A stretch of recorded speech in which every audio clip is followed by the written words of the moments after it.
الحمدللہ رب العالمین۔ آج کا جمعہ جو ہے وہ بھی انشاءاللہ پیران پیر روشن ضمیر محب سبحانی قندیل نورانی عارف حقانی شیخ عبد القادر جیلانی الحسنی والحسینی رضی اللہ تعالی عنہ کی سیرت اور مناقب کے حوالے سے ذکر کیا جائے گا۔ اس سے پہلے تمہیدی گفتگو اب باندھ دینا ضروری سمجھتا ہوں، پھر انشاءاللہ چونکہ غوث پاک محبوب سبحانی ہے، ولی اور چیز ہوتی ہے اور محبوب اور چیز ہوتا ہے۔ ایک محب ہوتا ہے محبت کرنے والا، سبجیکٹ اس میں فاعل کا صیغہ، ایک ہوتا ہے محبوب آبجیکٹ مفعول یعنی جس سے محبت کی جائے، اور جو رب کے محبوب کا بھی محبوب ہے اسے شیخ عبد القادر جیلانی کہا جاتا ہے۔ اس لیے ولی اور ہیں، محبوب اور ہیں، اور یہ محبوب عام نہیں بلکہ محبوب سبحانی ہیں۔ اللہ کے محبوب ہیں، اللہ کے محبوب کے بھی محبوب ہیں۔ تو سلام ہو ان پر کہ حدیث قدسی میں آیا جن کے بارے میں رب فرماتا ہے کنت کنزا مخفیا، کہ میں ایک چھپا ہوا خزانہ تھا، فاحببت، مجھے محبوب جانا میں نے، ان اعرفا، کہ میں پہچانا جاؤں، فخلقت الخلق، تو میں نے مخلوق کو پیدا فرما دیا۔ علامہ عبد الکریم جیلی رحمۃ اللہ تعالی علیہ جواہر البہار کے اندر بھی یہ روایت موجود ہے۔ اس حدیث کی شرح میں لکھتے ہیں کہ اللہ قدیم ہے، مخلوق حادث ہے۔ اللہ کو فنا نہیں، مخلوق فنا ہو جائے گی۔ کل من علیہا فان ویبقی وجہ ربک ذو الجلال والاکرام، رب کی ذات باقی رہے گی، ہر چیز کو فنا ہے۔ تو فرماتے ہیں رب قدیم ہے، مخلوق حادث ہے۔ مخلوق حادث ہونے کی بنا پر رب کو پہچان نہیں سکتی تھی، رب نے اسی محبت میں اپنے محبوب کو پیدا فرما دیا، اور اپنے محبوب کے نور سے ساری کائنات کو پیدا کیا، اور اپنے حبیب کو اپنے اور مخلوق کے درمیان وسیلہ بنا دیا اور بیچ میں رکھا تاکہ مخلوق مصطفیٰ کے طفیل مصطفیٰ کے رب کو پہچان لے۔ ان اس ہستی پر سلام ہو کہ جنہیں رحمت العالمین کہا جاتا ہے، اور سلام ہو سرکار سلام کے صدقے سرکار کی اہل بیت پر کہ جن کے بارے میں سرکار نے فرمایا مثل اہل بیتی کا مثل سفینۃ نوح، کہ میری اہل بیت کی مثال نوح علیہ السلام کی کشتی کی طرح ہے۔ ومن رکب فیہا، کہ جو کشتی نوح میں سوار ہو گیا فقط نجا، وہ تو نجات پا گیا۔ ومن تخلف عنہا، اور جو اس کشتی سے پیچھے رہ گیا فرمایا اعلیٰ کا غاری کا برباد ہو گیا، ذل و خوار ہو گیا، مردود ہو گیا۔ تو اہل بیت کو کشتی نوح کی مانند فرمایا، اہل بیت کو کشتی نوح کی مانند، اور یہ حکم مطلق ہے۔ کشتی نوح میں جب طوفان آیا تو کون کون سوار ہوا؟ جانور بھی گئے، انسان بھی گئے، کھوتا بھی گیا، گھوڑا بھی گیا۔ سمجھانے کے لیے مثالیں دے رہا ہوں، اس کا یہ مطلب نہیں تھا کہ گھوڑا یا کھوتا جاتا تو وہ نجات نہ پاتا، انسان نجات پا لیتا۔ نہیں، جو سوار ہوا چاہے انسان تھا چاہے جانور تھا، رب نے اسے کامیابی عطا فرمائی، طوفان نوح سے بچایا، اپنے قہر سے بچایا۔ اور جو پیچھے رہا، بیٹا پیچھے رہ گیا، واصل جہنم ہوا، غرق ہو گیا، طوفان کی موجوں میں غرق ہو گیا، نہ بچ سکا، نبی کا بیٹا ہو گیا نہ بچ سکا۔ اللہ کی بارگاہ میں دعا کرتے ہیں، اللہ فرماتا نہیں یہ تیرا بیٹا تو ہے لیکن اس کے عمل تیرے جیسے نہیں بلکہ منافقوں جیسے ہوا، اس کا عقیدہ برا ہے، ہم اسے نہیں بچائیں گے۔ تو پتہ چلا عقیدہ کنسیپٹ یہ کلیئر ہونا ضروری ہے۔ اگر عقیدے کنسیپٹ کے اندر خرابی پیدا ہوگی ایمان برباد ہو جائے گا، جیسے نوح علیہ السلام کے بیٹے کا ایمان برباد ہوا۔ تو یہ برباد ہوئے، اور آئیے میدان کربلا میں دیکھیے، مولا علی کا شہزادہ، راکب دوش مصطفیٰ، نور نظر، حیدر قرار، مولا مشکل کشا المرتضیٰ کا شہزادہ امام حسین، امام عرش مقام، امام علی مقام رضی اللہ تعالی عنہ، یہ کشتی نوح کی طرح تھے۔ وہاں یزیدی اگر اس میں سوار ہوتے تو کامیاب ہو جاتے، لیکن جو اس سے پیچھے ہٹا وہ یزید تھا، وہ یزید تھا، لیکن باپ صحابی رسول ہے، باپ کاتب وحی ہے، باپ قطعی جنتی ہے، باپ جنتی ہے، صحابی ہے، لیکن اس کے باوجود رب نے صحابیت کو نہیں دیکھا کہ باپ صحابی ہے تو بیٹے کو بچا لے. کیوں؟ قاعدہ یہ ہے جو اہل بیت کی کشتی سے پیچھے ہٹے گا وہ واصل جہنم ہوگا. یزید ہٹا، سوار نہ ہوا، مردود ہوا، ملعون ہوا، واصل جہنم ہو گیا. تو کشتی میں سوار نہ ہو سکا، اور اہل بیت کو یہ کشتی نوح کی مانند فرمایا گیا. اور جو سوار ہوا، جب امام مقام کا گروہ سامنے ہے، میدان کربلا، حضرت حر رضی اللہ تعالیٰ عنہ جو یزیدیوں کی طرف سے آئے تھے، المختصر یہ کہ جب وہ اہل بیت میں آنے لگے تو عرض کرتے کہ میری بخشش کی کوئی امید ہے؟ تو میرے امام فرماتے ہیں کیا بات کرتے ہیں، بخشش تو لوٹانے والے ہم لوگ ہیں، جنت کی ٹکٹ دینے والے تو ہم لوگ ہیں. تو ہم ہی سے پوچھتا ہے، ہاں بشارت ہے بخشش کی، وہ باطل فرقہ چھوڑ، وہ گمراہ والا فرقہ چھوڑ، وہ جہنمی گروہ کا چھوڑ، یہاں کیونکہ میرے نانا نے فرمایا ومن رقیبہ فیہا، جو اہل بیت کی کشتی میں سوار ہوا فقط نجات پا گیا. حضرت حر نے اپنے گھوڑے کی رکاب کو پکڑا، رکاب میں بیٹھے اور اس کی نکیل کو دوڑا کر امام حسین کے گروہ میں آ گئے. امام حسین نے جنت کی بشارت فرما دی. حدیث میں یہ آیا کہ جو اہل بیت کی کشتی میں سوار ہو گیا وہ نجات پا گیا، جو پیچھے رہ گیا واصل جہنم ہوا. یزید سوار نہ ہوا، اس کی قسمت میں جہنم آ گئی. اور حر کشتی نوح کی مانند اہل بیت میں سوار ہوا، رب نے اس کو جنت الفردوس کا مقام عطا فرمایا. تو سلام ہو اس اہل بیت پر کہ جن کے بارے میں سرکار نے فرمایا کہ مثل اہل بیتی کمثل سفینۃ نوح، کہ میری اہل بیت کی مثال ایسی جیسے نوح علیہ السلام کی کشتی ہے. ومن رقب فیہا، جو کشتی میں سوار ہوا فقط نجات پا گیا. ومن تخلف عنہا علاقہ غارقہ، اور جو اس کشتی سے پیچھے رہ گیا مردود ہو گیا، ملعون ہو گیا، واصل جہنم ہو گیا. لہذا عقیدہ اپنا کنسیپٹ یہ کلیئر کرنا ضروری ہے. اور سلام ہو اس اصحاب محمد پر، کہیں سب صلی اللہ علیہ وسلم، کہ جن کے بارے میں سرکار نے فرمایا اصحابی کا نجوم ایب کے اقتدیتم اہتدیتم، میرے تمام صحابہ تاروں کی مانند ہے، ان میں سے کسی کی بھی پیروی کرو گے ہدایت پا جاؤ گے. سارے صحابہ تاروں جیسے ہیں. تو سرکار اعلیٰ حضرت جب بھی تو فرماتے ہیں کہ اہل سنت کا ہے بیڑا پار، اصحاب رسول نجم ہے اور ناؤ ہے عطرت رسول اللہ کی. ایک ہی شعر میں دو حدیثوں کو جمع فرما دیا. صحابہ تاروں کی طرح، نجم بولتے ہیں تاروں کو، ناؤ بولتے ہیں کشتی کو. یہ اہل بیت نجم ہے اور ناؤ ہے عطرت رسول اللہ کی. فرمایا اگر کوئی بندہ دریا یا سمندر میں جا رہا ہو، کشتی میں سوار نہ ہو تب بھی غرق ہو، اور اگر آسمان پر تارے نہ ہو تب بھی غرق ہو، تو دونوں کا ملنا ضروری ہے. یعنی دامن صحابہ بھی رکھ اور دامن اہل بیت بھی رکھ. ان میں سے کسی ایک کو چھوڑے گا تباہ و برباد ہو جائے گا. تو سلام ہو ان صحابہ پہ، سلام ان صحابہ پہ جو مصطفیٰ کریم علیہ السلام سے دل و جان سے محبت کرتے تھے. انہی میں سے ایک کو خلیفہ اکبر، خلیفہ اول سیدنا صدیق اکبر کہا جاتا ہے، کہ جن کے لہجے میں رب گفتگو فرماتا ہے. اخبار اور اخیار کے اندر، دوسری کتاب کے اندر عبداللہ بن معتز دہلوی رحمۃ اللہ تعالیٰ علیہ فرماتے ہیں، آپ فرماتے ہیں جب معراج کی رات مصطفیٰ اپنے رب کا دیدار کرنے جا رہے تھے اور آواز آ رہی تھی ادنو منی، اے پیارے میرے قریب آ، ادنو یا محمد، اے محمد قریب آ.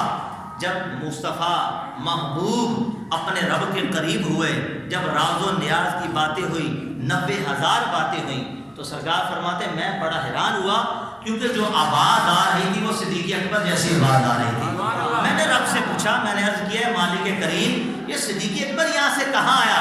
فرمایا نہیں میرے پیارے وہ نہ آیا، دنیا میں سب سے محبوب تجھے جو آواز تھی ہم نے اسی کو تیرے سامنے لگا. پتہ چلا کہ سرکار صدیق اکبر سے بڑی محبت کرتے ہیں. جس آواز کو سب سے زیادہ محبوب جانتے تھے، اللہ نے انسیت حاصل کرنے کی کہ وحشت نہ ہو، میرے محبوب گھبرا نہ جائے، کیونکہ لامکان کون گیا کوئی نہ جا سکا. فرمایا کہ جس سے تو پیار کرتا ہے، جس کی آواز تجھے سب سے زیادہ محبوب ہے، ہم نے وہی آواز تیرے سامنے کر دی تاکہ تجھے انسیت ہو اور تو میرے قریب آتا جائے. قربان جائیے. اور پھر سلام ہو اس عمر فاروق اعظم پر جو مراد رسول بھی ہیں اور مرید رسول بھی ہیں.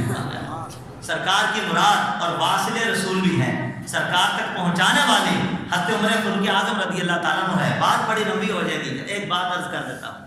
حضرت عمر فاروق اعظم کی شان یہ ہے, حضرت مولا مرشد کشال المرتضیٰ صحیح روایتوں میں آتا ہے, آپ فرماتے ہیں کہ زمانہ عمر فاروق اعظم تھا, خلافت عمر فاروق اعظم تھا. میں رات کو سویا, سرکار میرے خواب میں آ گئے. میں نے خواب دیکھا نبی پاک علیہ السلام فجر کا وقت تھا, میرے کلائی کو پکڑا اور مجھے مسجد نبی شریف کے اندر لے گئے. فرمایا علی اقامت پڑھو. میں نے اقامت کہی, سرکار نے نماز پڑھائی. نماز پڑھانے کے بعد مصطفیٰ علیہ السلام اپنے مصلی سے تھوڑا آگے ہو کے بیٹھ گئے اور دیکھا کہ ایک شخص آیا, ایک تھال لے کے آیا جس کے اندر کھجوریں تھیں. اور نبی پاک علیہ السلام نے تمام صحابہ کو وہاں بیٹھنے والوں کو کھجوریں عطا کی. پھر ایک کھجور نکالی, اس کی گھٹنی نکال کے ہاتھ میں لی, کھجور سیدھا مولا علی کے منہ میں ڈالی. پھر جب وہ کھا گئے تو نبی پاک علیہ السلام نے دوسری کھجور اٹھائی, پھر گھٹنی نکالی, وہ بھی حضرت علی مرتضیٰ شیر خدا کے منہ میں ڈالی.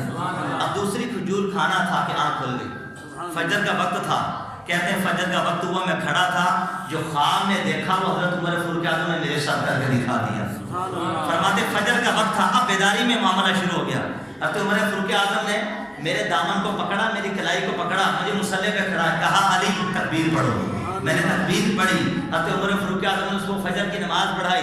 نماز پڑھانے کے بعد آپ مصلی تھوڑا آگے آ کے اسی طرح بیٹھے کہ جس انداز میں نے خواب میں مصطفیٰ کو بیٹھتے ہوئے دیکھا تھا. یہ ہے مراد رسول, یہ ہے مرید رسول, یہ ہے نبی تک پہنچانے والی وہ شخصیت کہ جن کے بارے میں یہ آتا ہے کہ شیطان ان کے سائے سے بھی بھاگتا تھا. فرمایا اگر میرے باپ کے نبی ہوتا عمر تم ہوتے. وہ عمر فاروق اعظم رضی اللہ تعالیٰ جو مراد رسول ہیں. اب ہوا یہ, فرماتے ہیں حضرت علی کہ میں سوچ رہا تھا یہ سارا منظر تو میں نے خواب میں دیکھا. کہتے اس سے پہلے میں پوچھتا یا کہتا, میں نے دیکھا کہ ایک شخص کھجور کا تھال لے کے آیا, حضرت عمر کے پاس لایا. حضرت عمر نے فرمایا کہ تمام صحابہ میں تقسیم کرو. اس کے بعد تھال آیا, جو سرکار نے کیا وہی حضرت عمر نے کیا. ایک کھجور نکالی, گٹلی ہاتھ میں رکھی, کھجور میرے منہ میں ڈال دی. پھر فرماتے ہیں دوسری کھجور پکڑی اور گٹھلی ہاتھ میں رکھی, وہ کھجور میرے منہ میں ڈال دی. تو میں نے عرض کیا کہ حضرت تیسری کھجور کیوں نہیں دیتے؟ تو فرماتے ہیں علی اگر تیسری کھجور مصطفیٰ دیتے تو عمر بھی تیرے منہ میں تیسری کھجور ڈال.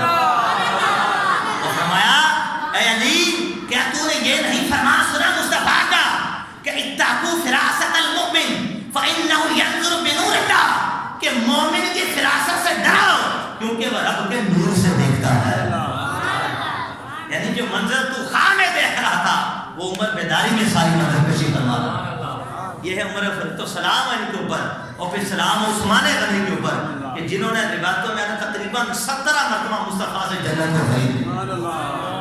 علماء لکھتے ہیں کہ سرکار نے ایک بار پیار محبت سے پوچھا کہ ہے عثمان غنی کہ جنت بار بار خریدتا ہے. عرض کی حضور جب محشر کا دن برپا ہوگا آپ امت کو جنت تقسیم کر رہے ہوں گے, میں نے اتنی بار خرید لی تاکہ میری جنتیں اپنے غلاموں میں آپ تقسیم کروا دی گا. کیسا احسان ہے, کیسی یاد ہے سرکار کی امتیوں کی عثمان غنی رضی اللہ تعالیٰ ہو. اور پھر سلام ہو ان پر کہ جن کو مولا علی مشکل کشا شیر خدا کہا جاتا ہے, جن کے بارے میں سرکار علیہ السلام نے ارشاد فرمایا. حضرت علی مرتضیٰ شیر کے بارے میں فرمایا یا علی محبک محبی, تجھ سے محبت کرنے والا مجھ سے محبت کرنے والا ہے. وہ محبی محب اللہ, اور جو مجھ سے محبت کرنے والا اور وہ حقیقت میں رب سے محبت کرنے والا ہوگا.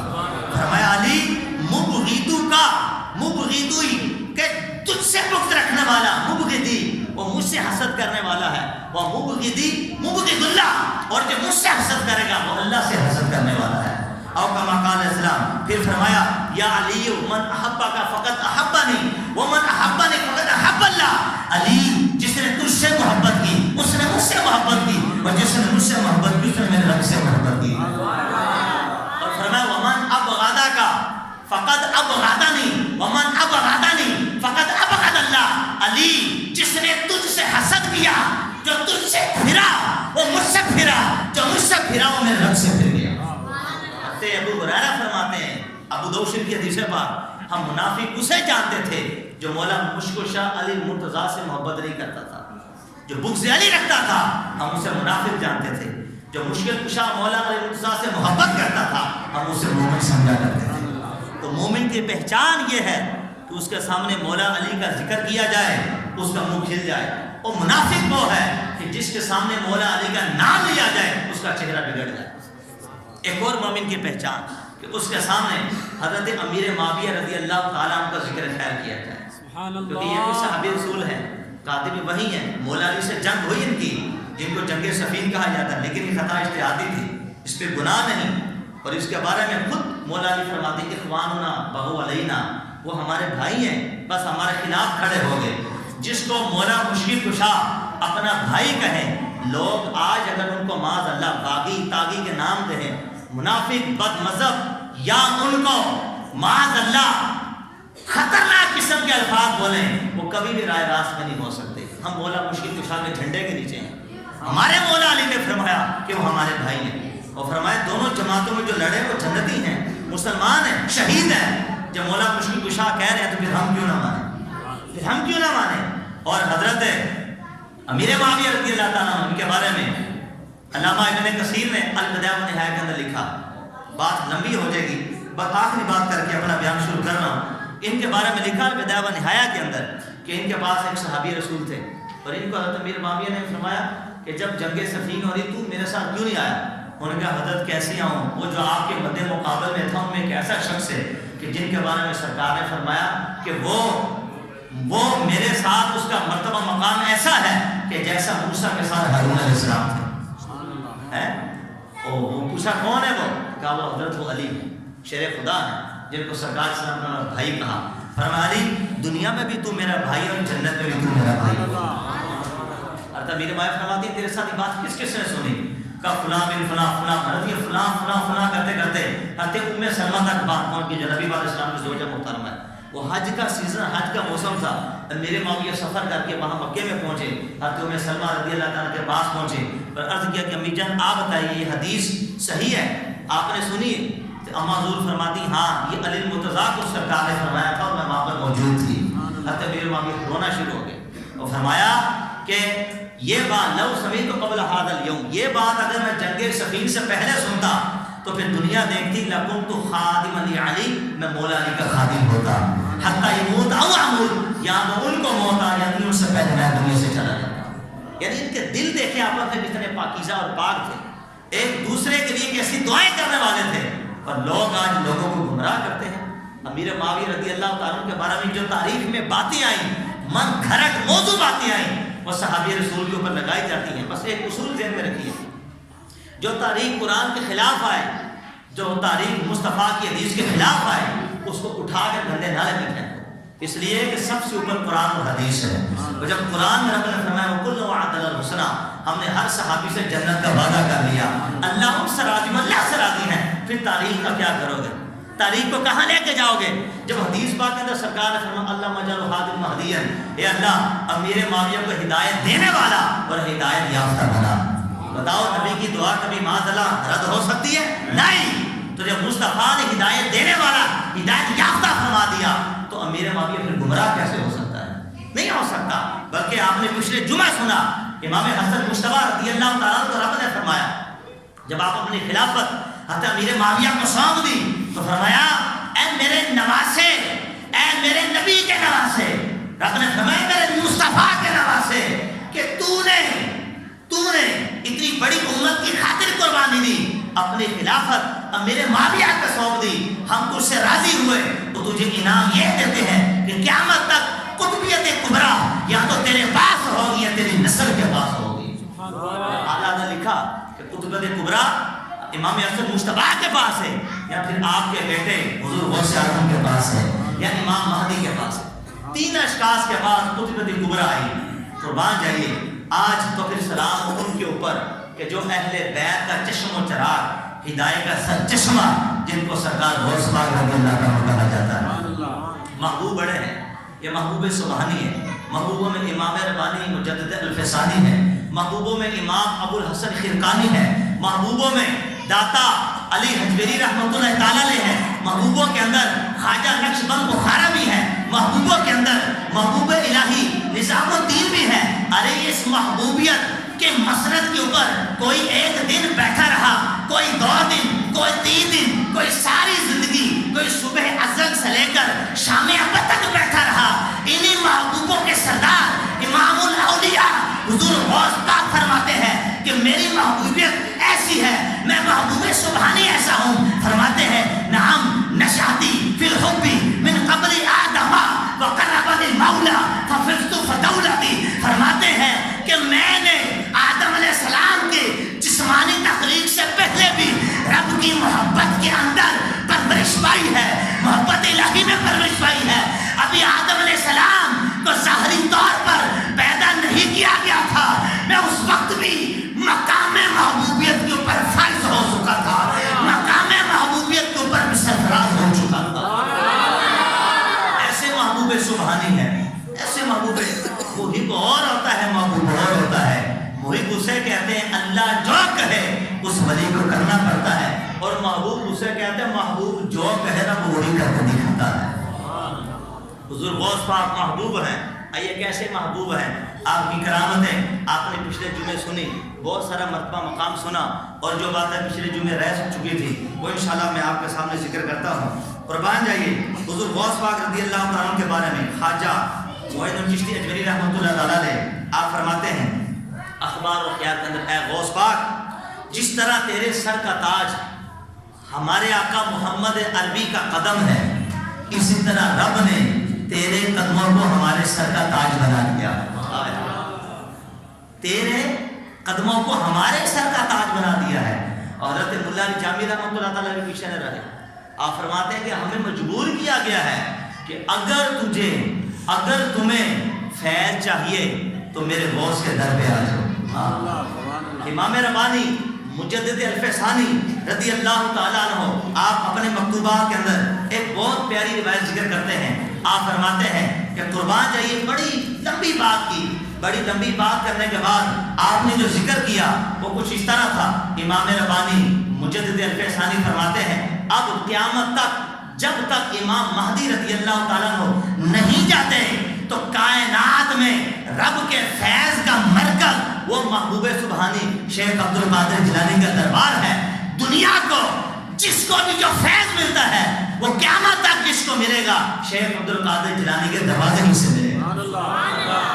ایسی کیسی باتیں کی ہیں ہمارے محدثین نے، ہمارے اولیاء نے، ہمارے محبوبوں نے جو رب کے محبوب ہیں، رب کے پیارے کے بھی محبوب ہیں، کہ قیامت تک جب تک حضرت امام مہدی نہیں آ جاتے تو لکھا ہے کہ جس کو جو فیض ملے گا وہ شیخ عبد القادر جیلانی کے دروازے سے ہی ملے گا۔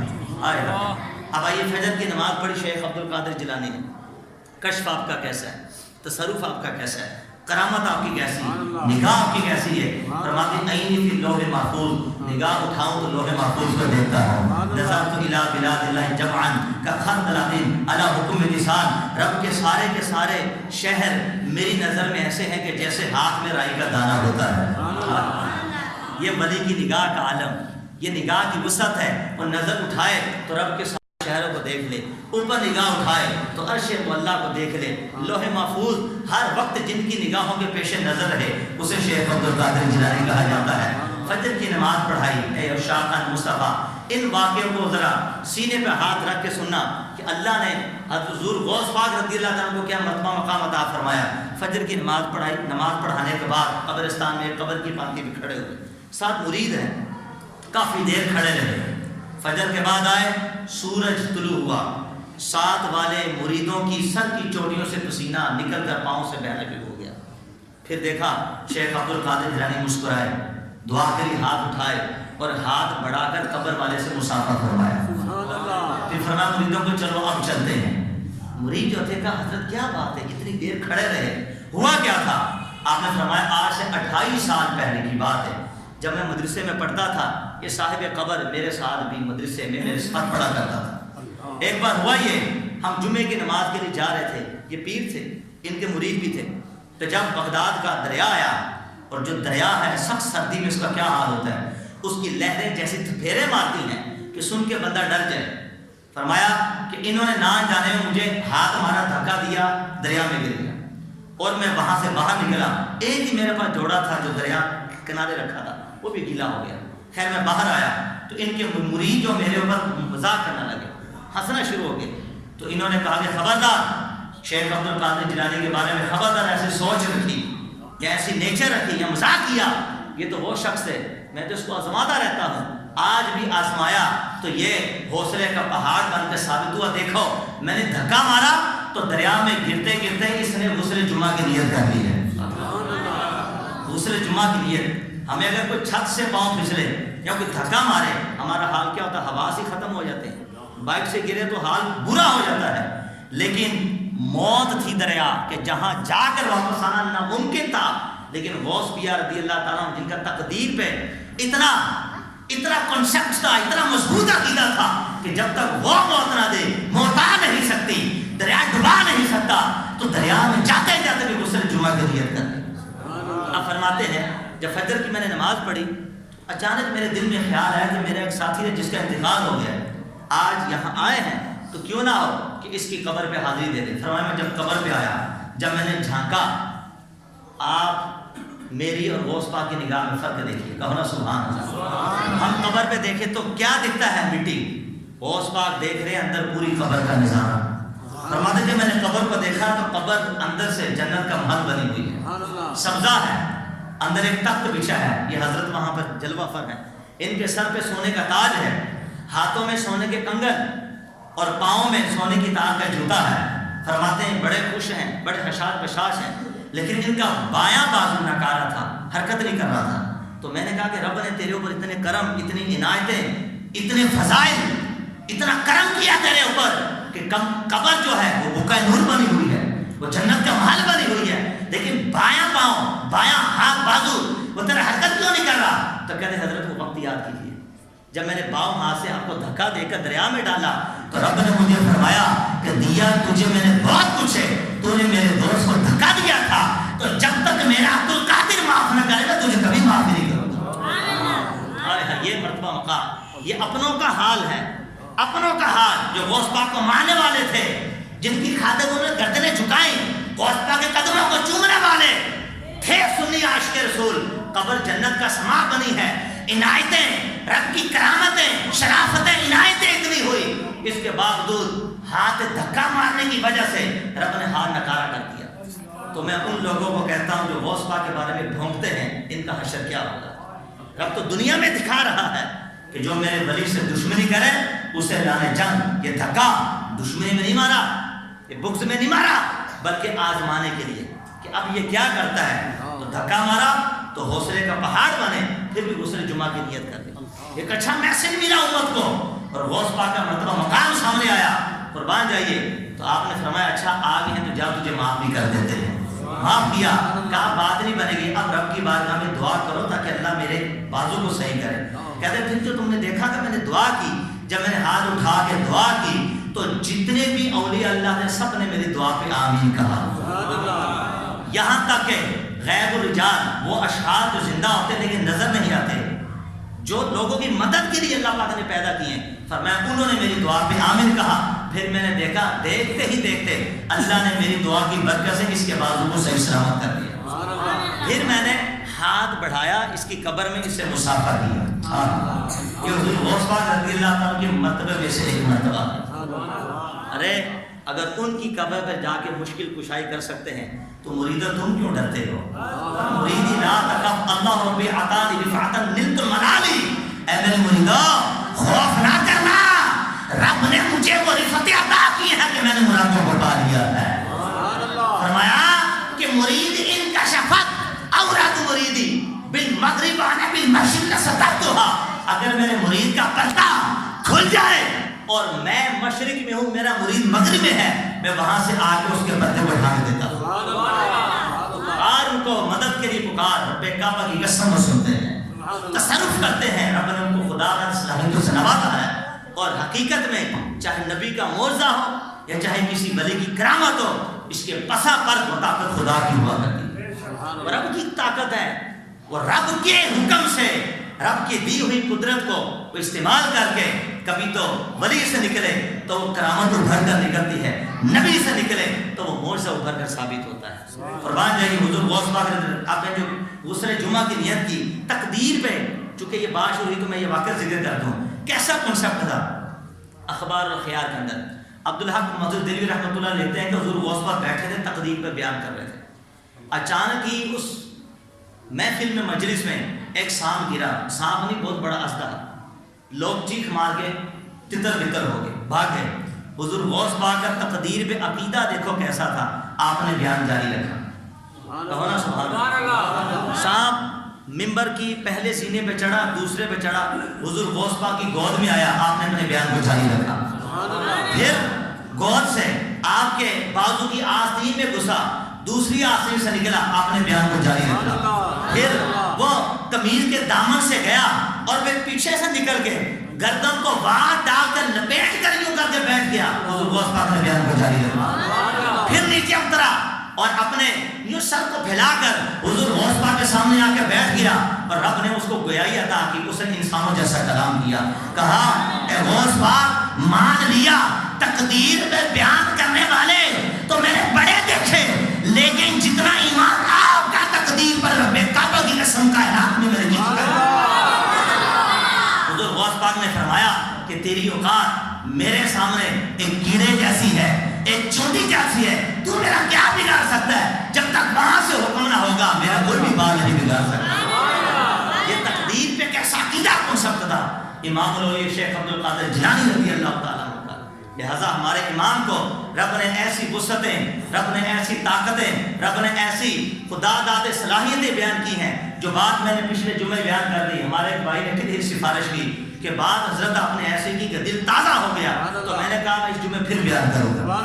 ابھی آخری 2 منٹ ہے، اس بات کو دوبارہ ریپیٹ کرتا ہوں۔ مناقب غوثیہ کے دیباچے کے اندر شیخ صادق شہابی سعدی رحمۃ اللہ تعالیٰ لکھتے ہیں کہ مناقب معراجیہ کے اندر ہے، اور ادھر سید ظہیر الدین رحمۃ اللہ تعالیٰ نے فتح المبین صفحہ نمبر 22 میں لکھتے ہیں کہ ابو الحسن شیخ خضر موسی رحمۃ اللہ تعالیٰ نے حضور غوث پاک کی صحبت میں 13 سال رہے۔ ایک روایت کے مطابق جو ان کے والد رہے، جب 13 سال رہے تو کہتے ہیں میں نے شیخ عبد القادر جیلانی کے جسم پر نہ تو مکھی کو بیٹھ کے دیکھا تھا، اور جب پسینہ آتا تو پسینے سے خوشبو آتی ہے، سرکار کے جسم سے خوشبو آتی ہے۔ فرماتے ہیں جب بولو برات کرتے ہیں تو میں خادم تھا۔ ابو الحسین شیخ خضر موسی فرماتے ہیں کہ میں خادم تھا، تو جب بولو برات کر کے فارغ ہوتے میں دیکھتا زمین کھا جاتی۔ فرماتے 13 سال گزرے تو حضور غوث پاک نے مجھے غیب کی خبر بھی دی تھی کہ تیرے گھر ایک بیٹا پیدا ہوگا، اس کا نام محمد ہوگا۔ آج کہتے ہیں نبی ولی کچھ دے نہیں سکتا، میں نے کہا اگر یہ کہتے ہیں کہ اولاد ہوگی، یہ تو بتا رہے ہیں کہ بیٹا ہوگا، اور نام بھی بتا دیے محمد ہوگا، کہو نا سبحان اللہ۔ اے جن غلاموں کے غیب کی یہ بات ہو، مصطفیٰ کے غیب کا کیا ہوگا؟ فرمایا نام محمد ہوگا، اور تیرے محلے کے قاری جو نبینا ہوگا اس کے پاس ہی حفظ کرے گا۔ بہجت الاسرار کے اندر جب 601 سن ہجری آئی، رب نے بیٹا عطا کیا، نبینا قاری سے پڑھا، 7 ماہ میں پورا قرآن حفظ کر لیا۔ خضر حسین موسوی کی عمر 91 ایئرز ہوئی، اور کسی کے محتاج نہیں، کلمہ پڑھ کے سیدھا داخلے جنت، کلمہ پڑھتے سیدھا داخلے جنت ہوئے۔ یہ میرے غوث پاک کی تھپکی تھی، غوث پاک کی دعا تھی، غوث پاک کا مشاہدہ تھا، غوث پاک کے علم غیب تھا۔ اب جب 13 سال ہوئے، جب جانے لگے تو شیخ عبد القادر، جب پیر ہوتا نا جب موج میں ہے تو مریض کو کہتا ہے کہ مانگ گیا تو سبحان اللہ۔ اب غوث پاک تھے موج میں، ان کو فرماتے ہیں، اب یہ واقعہ اخبار الاخیار کے اندر کہاں لکھا ہے؟ عبدالحق مسعود دہلوی رحمۃ اللہ تعالیٰ نے وہاں بھی لکھا ہے۔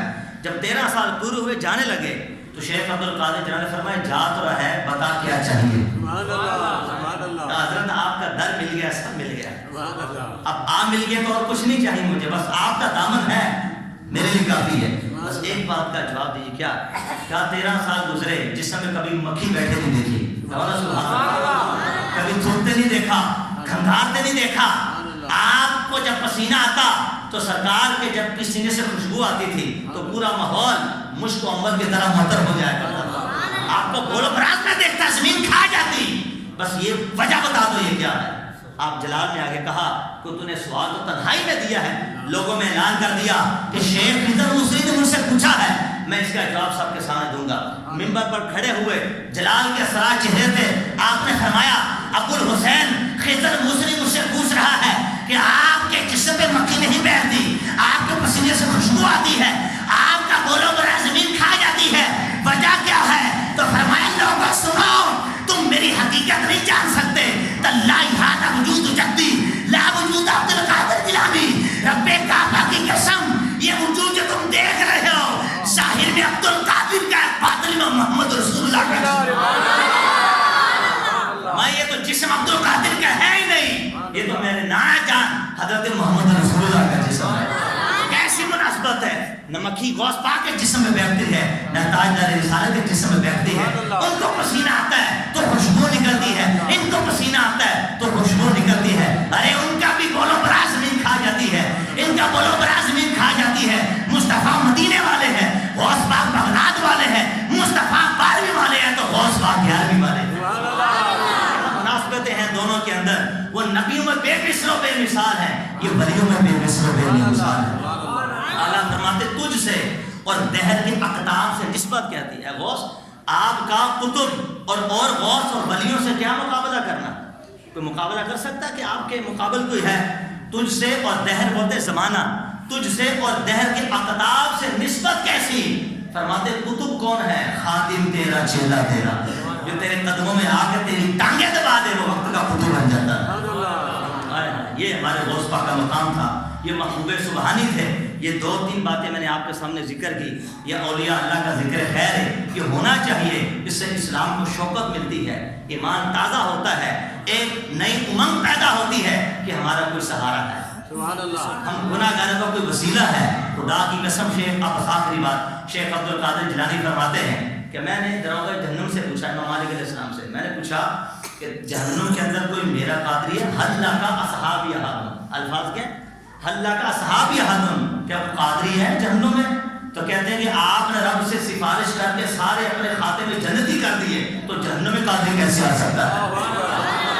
رب خود فرماتے رب کعبہ، قسم کھا کے رب کعبہ کی قسم، میرا کوئی بھی مرید بغیر توبہ کیے نہیں مرے گا، اللہ اس کو ایمان کی سلامتی دے گا۔ اور جو بغیر توبہ کے مر گیا، کہتے رب کعبہ کی قسم میں جاؤں گا، کہو نا سبحان اللہ، میں جاؤں گا، زندہ کروں گا، کلمہ پڑھاؤں گا، توبہ کراؤں گا، پھر دوبارہ اس کی روح جسم سے نکالی جائے گا۔